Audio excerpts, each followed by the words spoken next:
Okay, so backswing on the left-hand one was before. Great, lovely. Backswing on this one here.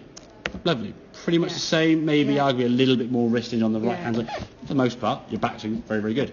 Top of the backswing there. A bit further, okay. I'm not sure if I back this one, you went a bit shorter, okay. Now, from here as you come back through the golf ball, what we've got to see, your left elbow now is, say your left arm's starting to bend here and pull. So your left elbow's kind of doing this kind of motion. So when this elbow starts bending like this, it's now going to be elbow leads. As you come into impact, you're going to get that. Because you hit the golf ball here now as you come through, that left elbow's leading there, left elbow sort of pulling up and away now, and at this point here with your right arm sort of level to the ground, we'd want to have that club hinged up by now, because your left elbow's done this, you physically can't, your left wrist would break, okay? Compare that to this one here now, it's a bit far from it, okay? There and there. So we're getting that hinge of the wrist. If we look at those two positions there now, how much more that swish has come through, where that with the arm at the same kind of position there, okay? So the level sort of mid-drift there. That's where your hands are. Once you've hinged the wrist correctly, the club then goes up. The left elbow works correctly. The club can sort of thumbs up.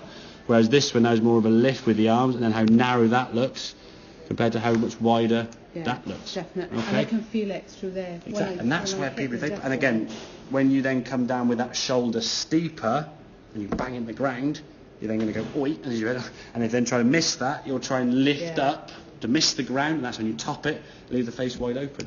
So I say good practice for you, and again you could probably just use your driver upside down, make some one-handed swings that, with a club, a short club doesn't matter, just a light enough stick, okay, and just do that, just so you get the feeling of what your left arm wants to do, because you want to do that, so that was your left arm, elbow leading and pulling through far, okay, so you can make some one-handed swings there with just the left arm, and then your right hand, so you can sort of try and marry the two up together, sort of feel how it should go, okay? But getting that elbow to function properly to square that club face up, rather than pulling it through and having your right shoulder try to stop it going. Because what happens, when the ball's going straight, you're sort of getting those two blends of left shoulders, left face, right to get it going okay.